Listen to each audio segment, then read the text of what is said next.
ਸਨਮਾਨਯੋਗ doctor Gurnek Singh ji ਨੂੰ ਕਿ ਉਹ ਆਪਣੇ ਸੰਖੇਪ ਰੂਪ ਦੇ ਵਿੱਚ ਵਿਚਾਰ ਜਿਹੜੇ ਨੇ ਤੁਹਾਡੇ ਨਾਲ ਸਾਂਝੇ ਕਰਨ। ਡਾਕਟਰ ਗੁਰਨੇਕ ਸਿੰਘ ਜੀ ਦਾ ਜੋ ਵਿਸ਼ਾ ਹੈ ਸ੍ਰੀ ਦਸਮ ਗ੍ਰੰਥ ਵਿਸ਼ਾ ਵਸਤੂ ਇੱਕ ਦ੍ਰਿਸ਼ਟੀਕੋਣ। ਪੰਡਾਲ ਵਿੱਚ ਸਜੇ ਹੋਏ ਭੈਣੋ ਤੇ ਭਰਾਵੋ, ਜਿਸ ਤਰ੍ਹਾਂ ਸਾਨੂੰ ਸਭ ਨੂੰ ਪਤਾ ਹੈ ਕਿ ਅਸੀਂ ਦਸਮ ਗ੍ਰੰਥ ਦੇ ਬਾਰੇ ਵਿੱਚ ਵਿਚਾਰ ਕਰ ਰਹੇ ਹਾਂ, ਕਿਉਂਕਿ ਪਿਛਲੇ ਕੁਝ ਸਮੇਂ ਤੋਂ ਦਸਮ ਗ੍ਰੰਥ ਬਾਰੇ ਸਿੰਘ ਸਾਹਿਬ ਨੇ ਇੱਕ ਇਸ਼ਾਰਾ ਕੀਤਾ ਸੀ ਕਿ ਇੱਕ ਲੌਬੀ ਤਿਆਰ ਹੋਈ ਹੈ, ਜਾਂ ਇਹ ਕਹੋ ਕਿ ਤਿਆਰ ਕੀਤੀ ਗਈ ਹੈ। ਕੁਛ ਬੰਦੇ, ਮੈਂ ਕਿਹਦੇ ਬਾਰੇ ਹੋਰ ਵੀ ਸ਼ਬਦ ਗਾਂਹ ਜਾਣਾ ਚਾਹੁੰਦਾ ਕਿ ਇਹ ਉਹ ਅਨਪੜ੍ਹ ਕਿਸਮ ਦੇ ਲੋਕ ਨੇ ਜਿਨ੍ਹਾਂ ਨੂੰ ਪਤਾ ਨਹੀਂ ਸਾਡੇ ਸਿਧਾਂਤ ਦਾ, ਸਾਡੀ ਹਿਸਟਰੀ ਦਾ, ਤੇ ਉਸ ਨੂੰ ਵਿਗਾੜਨ ਦਾ ਇੱਕ ਕੋਝਾ ਜਿਹੜਾ ਯਤਨ ਹੈ ਉਹ ਇਹ ਲੋਕ ਕਰ ਰਹੇ ਹਨ। ਅਸੀਂ ਜਾਣਦੇ ਹਾਂ ਇਤਿਹਾਸਕ ਤੌਰ 'ਤੇ ਕਿ 1893 ਤੋਂ ਪਹਿਲਾਂ ਸਿੱਖ ਪੰਥ ਦੇ ਵਿੱਚ ਡਾਕਟਰ ਹਰਭਜਨ ਸਿੰਘ ਨੇ ਵੀ ਇਸ ਗੱਲ ਦਾ ਜ਼ਿਕਰ ਕੀਤਾ ਸੀ ਕਿ ਕਿਸੇ ਕਿਸਮ ਦਾ ਕੋਈ ਵਾਦ ਵਿਵਾਦ ਨਹੀਂ ਸੀ। ਲੇਕਿਨ ਸਿੰਘ ਸਭਾ ਤੋਂ ਬਾਅਦ ਇਹਦੀ ਦਸਮ ਗ੍ਰੰਥ ਦੀ ਰਚਨਾ ਬਾਰੇ ਕੁਝ ਇਸ ਤਰ੍ਹਾਂ ਦੇ ਵਿਵਾਦ ਪੈਦਾ ਹੋਏ ਨੇ। ਕੁਝ ਲੋਕਾਂ ਨੇ ਦਸਮ ਗ੍ਰੰਥ ਨੂੰ ਗੁਰੂ ਦਸਮ ਪਾਤਸ਼ਾਹ ਦਾ ਲਿਖਿਆ ਹੋਇਆ ਪ੍ਰਗਟ ਕਰਨ ਦਾ ਯਤਨ ਕੀਤਾ, ਲੇਕਿਨ ਕੁਛ ਇਸ ਕਿਸਮ ਦੀ ਲੌਬੀ ਜਿਹੜੀ ਹੈ, ਇਸ ਕਿਸਮ ਦੇ ਕੁਛ ਸ਼ਰਾਰਤੀ ਅੰਸਰ ਜੋ ਅਕਾਦਮਿਕ ਪੱਖ ਤੋਂ ਕੋਰੇ ਸਨ, ਉਹਨਾਂ ਨੇ ਇਹ ਯਤਨ ਕੀਤਾ ਹੈ ਕਿ ਇਸ ਨੂੰ ਇੱਕ ਇਸ ਕਿਸਮ ਦੇ ਵਾਦ ਵਿਵਾਦ ਦੇ ਘੇਰੇ ਵਿੱਚ ਘੇਰਿਆ ਜਾਵੇ ਤਾਂ ਕਿ ਸਿੱਖ ਪੰਥ ਜਿਹੜਾ ਹੈ ਉਹ ਆਪਣੇ ਤੌਰ ਦੇ ਉੱਤੇ ਕਮਜ਼ੋਰ ਹੋ ਜਾਵੇ। ਕਿਉਂਕਿ ਇੱਕ ਗੱਲ ਸਾਨੂੰ ਸਮਝਣ ਦੀ ਲੋੜ ਹੈ ਕਿ ਦਸਮ ਗ੍ਰੰਥ ਕੇਵਲ ਤੇ ਕੇਵਲ ਇੱਕ ਅਜਿਹਾ ਗ੍ਰੰਥ ਹੈ, ਮੈਂ ਕਹਾਂਗਾ ਕਿ ਦੁਨੀਆ ਦਾ, ਜਿਹਦੇ ਵਿੱਚ ਭਗਤੀ ਤੇ ਸ਼ਕਤੀ ਦਾ ਸੁਮੇਲ ਹੈ ਤੇ ਜਿਹਦੀ ਜੜ ਅਕਾਲ ਤਖਤ ਨਾਲ ਜਾ ਕੇ ਜੁੜਦੀ ਹੈ। ਕਿਉਂਕਿ ਅਕਾਲ ਤਖਤ ਮੀਰੀ ਤੇ ਪੀਰੀ ਦਾ, ਸ਼ਕਤੀ ਤੇ ਭਗਤੀ ਦਾ ਪ੍ਰਤੀਕ ਹੈ। ਤੇ ਇਸ ਗ੍ਰੰਥ ਦੇ ਵਿੱਚ ਜਿੱਥੇ ਅਧਿਆਤਮਕਤਾ ਦੀ ਗੱਲ ਦਸਵੇਂ ਪਾਤਸ਼ਾਹ ਮਹਾਰਾਜ ਹਜ਼ੂਰ ਨੇ ਕੀਤੀ ਹੈ, ਜਾਪ ਸਾਹਿਬ ਆਰੰਭ ਕਰਕੇ ਅਕਾਲ ਉਸਤਤ ਦੇ ਰਾਹੀਂ ਤੇ ਬਾਕੀ ਬਾਣੀਆਂ ਦੇ ਰਾਹੀਂ, ਇਸੇ ਤਰ੍ਹਾਂ ਸੰਸਾਰ ਦੇ ਵਿੱਚ ਵਿਚਰਨਾ ਕਿਵੇਂ ਹੈ, ਦੁਨੀਆ ਦੇ ਵਿੱਚ ਰਹਿਣਾ ਕਿਵੇਂ ਹੈ, ਉਹ ਅਕਾਲ ਪੁਰਖ ਵਾਹਿਗੁਰੂ ਤੋਂ ਜਿਹੜੀ ਸ਼ਕਤੀ ਹੈ ਮਨੁੱਖ ਨੇ ਸਿਮਰਨ ਦੇ ਰਾਹੀਂ, ਸੇਵਾ ਦੇ ਰਾਹੀਂ, ਭਜਨ ਦੇ ਰਾਹੀਂ ਪ੍ਰਾਪਤ ਕਰਕੇ ਜਿਹੜੀਆਂ ਅਸੁਰੀ ਸ਼ਕਤੀਆਂ ਨੇ ਉਹਨਾਂ ਦਾ ਮੁਕਾਬਲਾ ਕਿਵੇਂ ਕਰਨਾ ਹੈ। ਇਤਿਹਾਸ ਗਵਾਹ ਇਸ ਗੱਲ ਦਾ ਕਿ ਹਿੰਦੁਸਤਾਨ ਦੇ ਵਿੱਚ ਕਿਸ ਤਰ੍ਹਾਂ ਜਿਹੜੀ ਹਿੰਦੁਸਤਾਨ ਦੀ ਜਨਤਾ ਸੀ ਉਹ ਬੜੇ ਲੰਮੇ ਸਮੇਂ ਦੇ ਵਿੱਚ ਉਹ ਗੁਲਾਮੀ ਦੇ ਵਿੱਚ ਰਹਿਣ ਕਰਕੇ ਬਹੁਤ ਨਤਾਣੀ ਨਿਮਾਣੀ ਹੋ ਚੁੱਕੀ ਸੀ। ਉਹਨਾਂ ਦੇ ਅੰਦਰ ਇਸ ਕਿਸਮ ਦੀ ਸਪਿਰਿਟ ਭਰਨ ਵਾਸਤੇ ਦਸਵੇਂ ਪਾਤਸ਼ਾਹ ਮਹਾਰਾਜ ਹਜ਼ੂਰ ਨੇ ਕੁਝ ਜਿਹੜੀਆਂ ਸੀ ਇਸ ਕਿਸਮ ਦੀਆਂ ਕਥਾਵਾਂ, ਬਾਣੀਆਂ ਦਾ, ਉਹਨਾਂ ਦਾ ਪੰਜਾਬੀ ਰੂਪਾਂਤਰ ਤਿਆਰ ਕਰਕੇ ਇੱਕ ਸੰਗ੍ਰਹਿ ਬਣਾਇਆ, ਜਿੱਥੋਂ ਇਹ ਇੱਕ ਉਤਸ਼ਾਹ ਜਿਹੜਾ ਹੈ ਸਿੱਖਾਂ ਨੂੰ ਮਿਲ ਸਕੇ। ਤੇ ਫਿਰ ਇਹ ਆਜ਼ਾਦੀ ਦੇ ਵਾਸਤੇ ਉੱਤੇ, ਸਵੈਮਾਨ ਦੇ ਵਾਸਤੇ ਉੱਤੇ ਸਿੰਘ ਜਿਹੜੇ ਲੜਦੇ ਰਹਿਣ, ਇਹ ਜਿਹੜੀ ਗੱਲ ਹੈ ਇਸ ਨੂੰ ਖੋਹਣ ਵਾਸਤੇ, ਤਾਂ ਕਿ ਕਿਉਂਕਿ ਜੇ ਸ਼ਕਤੀ ਸਿੱਖਾਂ ਦੇ ਕੋਲ ਰਹੇਗੀ, ਸ਼ਕਤੀ ਇਸ ਪੰਥ ਦੇ ਉੱਤੇ ਕੋਲ ਰਹੇਗੀ, ਸ਼ਕਤੀ ਕਿਉਂਕਿ ਪੰਥ ਤੇ ਗ੍ਰੰਥ ਦੋ ਸਿਧਾਂਤ ਗੁਰੂ ਦਸਵੇਂ ਪਾਤਸ਼ਾਹ ਮਹਾਰਾਜ ਨੇ ਦਿੱਤੇ ਆ, ਤਾਂ ਪੰਥ ਦੇ ਕੋਲ ਜੇ ਸ਼ਕਤੀ ਰਹੇਗੀ ਤਾਂ ਇਹਨਾਂ ਤਾਕਤਾਂ ਦਾ ਉਹਦੇ ਕੋਲੇ ਉਹਦਾ ਮੁਕਾਬਲਾ ਕਰਨ ਦੀ ਸਮਰੱਥਾ ਹਮੇਸ਼ਾ ਰਹੇਗੀ। ਇਸ ਨੂੰ ਕੁਐਸਚਨ ਮਾਰਕ ਪਾਉਣ ਵਾਸਤੇ, ਵਾਦ ਵਿਵਾਦ ਦਾ ਵਿਸ਼ਾ ਬਣਾਉਣ ਵਾਸਤੇ, ਤਾਂ ਕਿ ਜਿਹੜੀ ਸਾਡੀ ਸ਼ਕਤੀ ਹੈ ਉਹ ਕਮਜ਼ੋਰ ਹੋ ਜਾਏ, ਅਸੀਂ ਆਪਣੇ ਧੁਰੇ ਨਾਲੋਂ ਟੁੱਟ ਜਾਈਏ ਤੇ ਟੁੱਟ ਕੇ ਫਿਰ ਅਸੀਂ ਉਸੇ ਬਹਿਣ ਦੇ ਵਿੱਚ, ਜਿਹੜਾ ਬਹਿਣ ਭਾਰਤੀ ਧਾਰਮਿਕ ਪਰੰਪਰਾ ਦੇ ਵਿੱਚ ਇਤਿਹਾਸਕ ਤੌਰ ਤੇ ਤੁਧਾ ਰਿਹਾ ਹੈ, ਉਹਦੇ ਨਵਾਂ ਮਸਤਕ ਹੋ ਜਾਈਏ, ਉਹਨੂੰ ਸਰੈਂਡਰ ਕਰ ਦਈਏ ਤੇ ਉਹਦੇ ਵਿੱਚ ਹੀ ਬਹਿ ਜਾਈਏ। ਤਾਂ ਇਹ ਉਸ ਮੈਂ ਮਹਿਸੂਸ ਕਰਦਾ ਕਿ ਉਸ ਸਾਜ਼ਿਸ਼ ਦਾ ਸਿੱਟਾ ਹੈ ਸਾਧ ਸੰਗਤ ਜੀ। ਮੈਨੂੰ ਦੇਖ ਕੇ ਨੀਲੀਆਂ ਪੱਗਾਂ, ਖਾਸ ਕਰਕੇ ਜਿਹੜੇ ਨਿੰਗ ਜਥੇਬੰਦੀਆਂ ਨੇ, ਉਹਨਾਂ ਨੂੰ ਦੇਖ ਕੇ ਬੜਾ ਮਨ ਦੇ ਵਿੱਚ ਉਤਸ਼ਾਹ ਪੈਦਾ ਹੁੰਦਾ।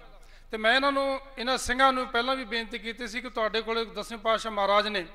ਤੁਹਾਨੂੰ ਬੜੀ ਸਮਰੱਥਾ ਬਖਸ਼ੀ ਹੈ, ਤੁਹਾਨੂੰ ਬੜਾ ਬਲ ਬਖਸ਼ਿਆ ਹੈ। ਸਾਡੇ ਵਰਗਾ ਬੰਦਾ ਕਮਜ਼ੋਰ ਹੋ ਸਕਦਾ ਹੈ, ਉਹਦੇ ਕਈ ਕਾਰਨ ਹੋ ਸਕਦੇ ਹਨ। ਤੁਸੀਂ ਵਿਹੰਗਮ ਹੋਣ ਦੇ ਨਾਤੇ, ਇੱਕ ਖਾਸ ਸੰਸਥਾ ਨੂੰ ਚਲਾਉਣ ਦੇ ਨਾਤੇ ਤੁਹਾਡੇ ਅੰਦਰ ਉਹ ਸਮਰੱਥਾ, ਉਹ ਸ਼ਕਤੀ ਹੈ। ਤੇ ਬੇਨਤੀ ਕਰਾਂਗਾ ਇਸ ਸ਼ਕਤੀ ਨੂੰ, ਇਸ ਸਮਰੱਥਾ ਨੂੰ ਪੰਥ ਦੀ ਚੜ੍ਹਦੀ ਕਲਾ ਦੇ ਲਈ ਜੇ ਤੁਸੀਂ ਵਰਤੋਗੇ, ਵੈਸੇ ਤਾਂ ਸਾਡਾ ਸਾਰਿਆਂ ਦਾ ਫਰਜ਼ ਹੈ ਕਿ ਅਸੀਂ ਉਸ ਨੂੰ ਵਰਤੀਏ, ਲੇਕਿਨ ਜੇ ਤੁਸੀਂ ਅਗਵਾਈ ਵੀ ਦਿਓਗੇ, ਟਕਸਾਲ ਹੈ, ਅਕਾਲ ਤਖਤ ਹੈ, ਅਕਾਲ ਤਖਤ ਸਾਡੇ ਵਾਸਤੇ ਸਭ ਤੋਂ ਸਰਵੋਤਮ ਹੈ, ਸਭ ਤੋਂ ਸਨਮਾਨਯੋਗ ਹੈ। ਕੋਈ ਵੀ ਮਨੁੱਖ, ਕੋਈ ਵੀ ਬੰਦਾ, ਭਾਵੇਂ ਕਿਸੇ ਸੰਸਥਾ ਦੇ ਨਾਲ ਸੰਬੰਧਿਤ ਹੋਵੇ, ਭਾਵੇਂ ਵਿਦਵਾਨ ਹੈ ਤੇ ਭਾਵੇਂ ਕੋਈ ਕਿਸੇ ਟਕਸਾਲ ਦਾ ਮੁਖੀ ਹੈ ਜਾਂ ਕਿਸੇ ਸੰਪਰਦਾਇ ਦੇ ਨਾਲ ਸੰਬੰਧਿਤ ਹੈ, ਮੈਂ ਇਹ ਮਹਿਸੂਸ ਕਰਦਾ ਕਿ ਅਕਾਲ ਤਖਤ ਤੋਂ ਵੱਡਾ ਕੋਈ ਨਹੀਂ ਹੈ। ਅਸੀਂ ਸਾਰੇ ਉੱਥੇ ਜਵਾਬਦੇਹ ਹਾਂ। ਸਾਰੇ ਉੱਥੇ ਜਿਹੜੇ ਹੈਗੇ ਅਕਾਲ ਤਖਤ ਦੇ ਅੱਗੇ ਸਾਨੂੰ ਮੱਥਾ ਟੇਕਣ ਦਾ ਤੇ ਉੱਥੋਂ ਅਗਵਾਈ ਲੈਣ ਦਾ ਤੇ ਉਸਦੇ ਆਦੇਸ਼ ਤੇ ਹੁਕਮ ਨੂੰ ਮੰਨਣ ਦਾ ਪੂਰਾ ਹੱਕ ਹੈ ਤੇ ਸਾਨੂੰ ਮੰਨਣਾ ਚਾਹੀਦਾ। ਇਸ ਕਰਕੇ ਕਈ ਜਥੇਬੰਦੀਆਂ ਅਜਿਹੀਆਂ ਵੀ ਪੰਥ ਦੇ ਵਿੱਚ ਪੈਦਾ ਹੋ ਰਹੀਆਂ ਹਨ, ਇਹਨਾਂ ਲੋਕਾਂ ਦੀਆਂ ਉਕਸਾਈਆਂ ਹੋਈਆਂ ਲੋਕਾਂ ਦੀਆਂ ਪੈਦਾ ਕੀਤੀਆਂ, ਜਿਹੜੀਆਂ ਅਕਾਲ ਤਖਤ ਦੀ ਸ਼ਕਤੀ ਤੋਂ, ਅਕਾਲ ਤਖਤ ਦੀ ਸਰਬੋਤਮਤਾ ਤੋਂ ਮੁਨੱਕਰ ਹੋ ਰਹੀਆਂ ਹਨ ਤੇ ਸਿੱਖ ਪੰਥ ਦੇ ਵਾਸਤੇ ਇੱਕ ਚੈਲੰਜ ਪੈਦਾ ਕਰ ਰਹੀਆਂ ਹਨ। ਉਹਨਾਂ ਦਾ ਮੂੰਹ ਤੋੜ ਜਵਾਬ ਵੀ ਸਾਧ ਸੰਗਤ ਜੀ ਅਸੀਂ ਦੇਣਾ ਹੈ। ਮੈਂ ਇੱਥੇ ਕੁਝ ਲੋਕਾਂ ਦਾ ਨਾਂ ਨਹੀਂ ਲਵਾਂਗਾ, ਅਖਬਾਰਾਂ 'ਚ ਕਈ ਗੱਲਾਂ ਆ ਗਈਆਂ ਨੇ, ਇਹਦੇ ਸੰਬੰਧ ਜਥੇਦਾਰ ਅਕਾਲ ਤਖਤ ਨੂੰ ਵੀ ਚਿੱਠੀ ਵੀ ਲਿਖੀ ਹੈ, ਉਹਦੇ 'ਚ ਮੈਂ ਇਸ ਦਾ ਜ਼ਿਕਰ ਕੀਤਾ ਹੈ ਕਿ ਸਾਨੂੰ ਇਸ ਸਮੇਂ ਦੇ ਵਿੱਚ ਆਪਣੇ ਆਪ ਨੂੰ ਬਹੁਤ ਸੰਭਾਲਣ ਦੀ ਲੋੜ ਹੈ ਤੇ ਦਸਵੇਂ ਪਾਤਸ਼ਾਹ ਮਹਾਰਾਜ ਹਜ਼ੂਰ ਨੇ ਇਹਨਾਂ ਰਚਨਾਵਾਂ ਨੂੰ ਇੱਕ ਦਸਮ ਗ੍ਰੰਥ ਦਾ ਨਾਂ ਦੇ ਕੇ ਇਕੱਤਰ ਕਰਕੇ ਇਹ ਜਿਹੜੀ ਸ਼ਕਤੀ ਹੈ ਇੱਕ ਸਿੱਖ ਦੇ ਅੰਦਰ ਜਾਂ ਕਹੋ ਸਮੁੱਚੇ ਤੌਰ ਤੇ ਪੰਥ ਦੇ ਅੰਦਰ ਭਰ ਕੇ ਇਹ ਬਲ ਬਖਸ਼ਿਆ ਹੈ, ਸ਼ਕਤੀ ਬਖਸ਼ੀ ਹੈ ਤਾਂ ਕਿ ਅਸੀਂ ਇਹਨਾਂ ਅਸੁਰ ਸ਼ਕਤਾਂ ਦਾ ਜਿਹੜਾ ਹੈ ਸ਼ਕਤੀਆਂ ਦਾ ਮੁਕਾਬਲਾ ਕਰ ਸਕੀਏ। ਇਸੇ ਤਰ੍ਹਾਂ ਕੁਝ ਹੋਰ ਗੱਲਾਂ ਵੀ ਇਹਦੇ ਵਿੱਚ ਜ਼ਿਕਰ ਆਉਂਦਾ ਹੈ, ਜਿਵੇਂ ਭਗਤੀ ਦੇ ਨਾਲ ਜਾਂ ਅਧਿਆਤਮਕਤਾ ਪੈਦਾ ਕਰਨ ਦੇ ਨਾਲ ਇਹ ਗ੍ਰੰਥ ਸਾਨੂੰ, ਜਿਸ ਤਰ੍ਹਾਂ ਤੁਹਾਨੂੰ ਮੈਂ ਪਹਿਲਾਂ ਜ਼ਿਕਰ ਕੀਤਾ ਹੈ ਕਿ ਸੰਸਾਰ ਦੇ ਵਿੱਚ ਕਿਵੇਂ ਵਿਚਰਨਾ ਸਾਨੂੰ ਯੋਗ ਅਗਵਾਈ ਦਿੰਦਾ। ਜਿਸ ਤਰ੍ਹਾਂ ਚਰਿਤੋਪਖਿਆਨ ਦੇ ਬਾਰੇ ਗੱਲ ਕੀਤੀ ਜਾਂਦੀ ਹੈ ਕਿ ਚਰਿਤੋਪਖਿਆਨ ਇੱਕ ਅਜਿਹੀ ਰਚਨਾ ਜਿਸ ਨੂੰ ਪੜ੍ਹਿਆ ਨਹੀਂ ਜਾ ਸਕਦਾ, ਸੁਣਿਆ ਨਹੀਂ ਜਾ ਸਕਦਾ ਜਾਂ ਸਮਝਿਆ ਵਿਚਾਰਿਆ ਨਹੀਂ ਜਾ ਸਕਦਾ। ਮੈਂ ਇਹ ਮਹਿਸੂਸ ਕਰਦਾ ਕਿ ਜਿਹੜੀਆਂ ਅੱਜ ਕੱਲ੍ਹ ਦੀਆਂ ਸਮੱਸਿਆਵਾਂ ਨੇ ਉਹਨਾਂ ਦਾ ਹੱਲ ਚਰਿਤੋਪਖਿਆਨ ਪੜ੍ਹੇ ਤੋਂ ਬਗੈਰ ਤੁਹਾਨੂੰ ਆ ਹੀ ਨਹੀਂ ਸਕਦਾ, ਕਿਉਂਕਿ ਦਸਵੇਂ ਪਾਤਸ਼ਾਹ ਹਜ਼ੂਰ ਮਹਾਰਾਜ ਨੇ ਸਿੱਖ ਨੂੰ ਆਤਮਿਕ ਤੌਰ ਦੇ ਉੱਤੇ ਜਿੱਥੇ ਨਿਰਛਲ, ਸੁਚੇਤ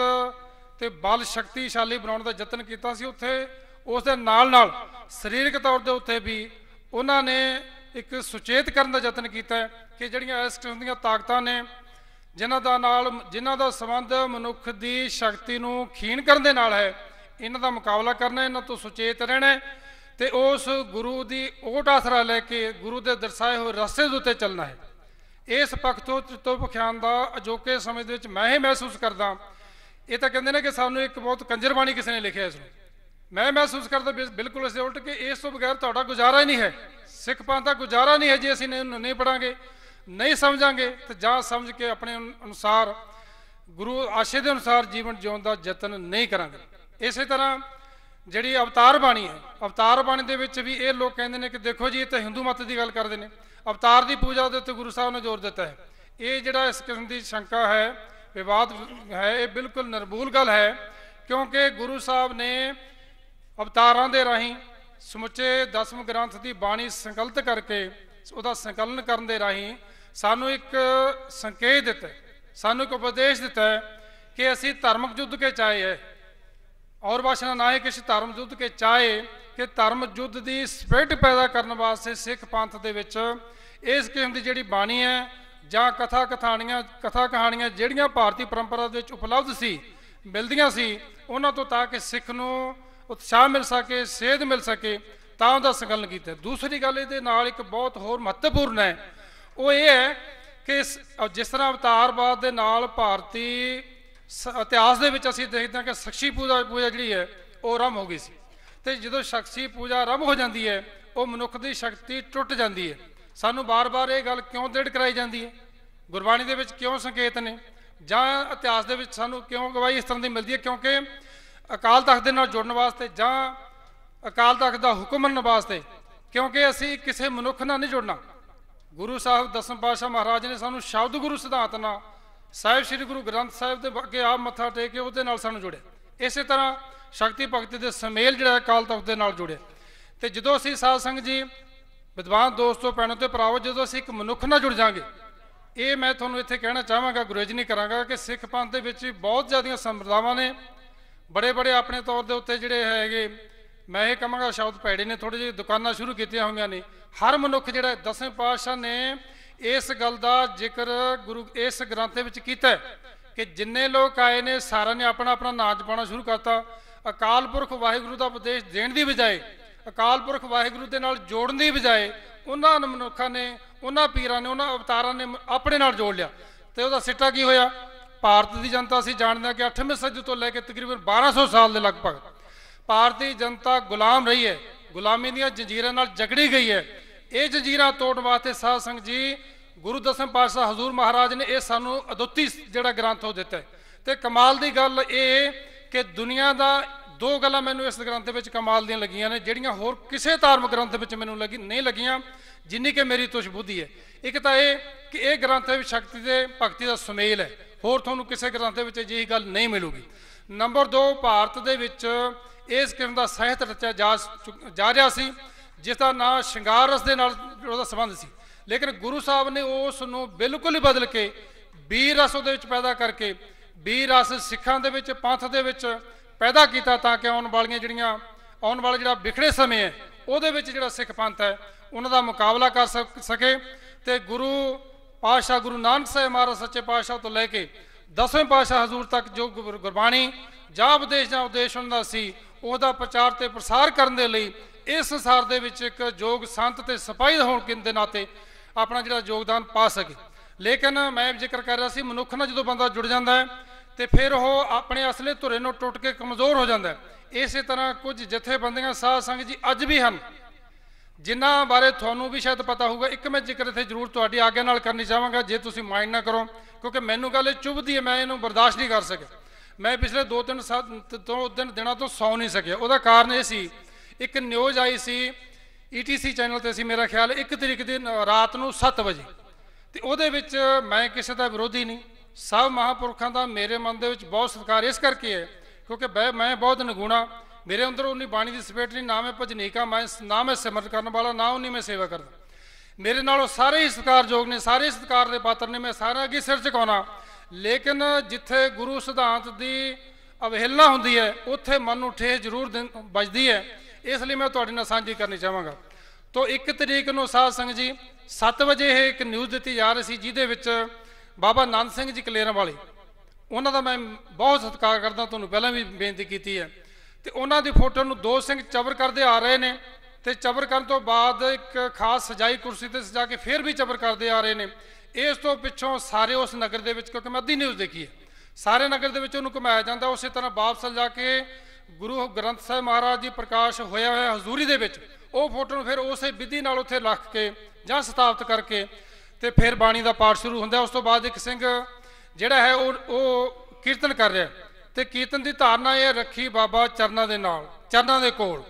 ਤਾਂ ਮੇਰਾ ਖਿਆਲ ਇਹ ਹੈ ਕਿ ਸਾਨੂੰ ਇਹ ਜਿਹੜੀ ਬੇਨਤੀ ਹੈ, ਇਹ ਜਿਹੜੀ ਅਰਦਾਸ ਹੈ, ਇਹ ਕੇਵਲ ਤੇ ਕੇਵਲ ਗੁਰੂ ਗ੍ਰੰਥ ਸਾਹਿਬ ਮਹਾਰਾਜ ਨੂੰ ਕਰਨੀ ਚਾਹੀਦੀ ਹੈ, ਹਰੇਕ ਸਿੱਖ ਨੂੰ, ਹਰੇਕ ਜਥੇਬੰਦੀ ਨੂੰ, ਸਮੁੱਚੇ ਪੰਥ ਨੂੰ, ਕਿ ਹੇ ਅਕਾਲ ਪੁਰਖ ਵਾਹਿਗੁਰੂ, ਹੇ ਸੱਚੇ ਪਾਤਸ਼ਾਹ, ਸਾਨੂੰ ਆਪਣੇ ਚਰਨਾਂ ਦੇ ਵਿੱਚ ਰਸੀ, ਸਭ ਨੂੰ ਆਪਣੇ ਚਰਨਾਂ ਵਿੱਚ ਰੱਖੀ, ਨਿਵਾਸ ਦੇਈ, ਚਰਨਾਂ ਵਿੱਚ ਰਹਿਣ ਦਾ ਬਲ ਦੱਸੀ, ਸਾਡੇ ਵਿੱਚ ਹਲੀਮੀ ਨਿਮਰਤਾ ਦਾ ਬਖਸ਼ਿਸ਼ ਕਰੀ, ਸਾਡੇ ਅੰਦਰ ਸਪਿਰਿਟ ਪੈਦਾ ਕਰੀ ਕਿ ਪੰਥ ਦੀ ਸੇਵਾ ਅਸੀਂ ਕਰ ਸਕੀਏ। ਤੋ ਸਮੇਂ ਦੀ ਨਜਾਕਤ ਨੂੰ ਦੇਖਦੇ ਹੋਏ ਜਿੰਨਾ ਕੁ ਸਮਾਂ ਦਾਸ ਨੂੰ ਮਿਲਿਆ, ਸਾਰੀਆਂ ਗੱਲਾਂ ਮੇਰੇ ਪਰਚੇ ਵਿੱਚ ਹੋਰ ਵੀ ਇਸ ਤੋਂ ਜ਼ਿਆਦਾ ਗੱਲਾਂ ਸੀ, ਲੇਕਿਨ 2 ਗੱਲਾਂ ਤੁਹਾਡੇ ਧਿਆਨ ਦੇ ਵਿੱਚ ਲਿਆਂਦੀਆਂ ਜਿਹੜੀਆਂ ਅਦੁੱਤੀ ਹੈ। ਇੱਕ ਇਹ ਅਧਿਆਤਮਿਕਤਾ ਦਾ ਸੁਮੇਲ ਦਾ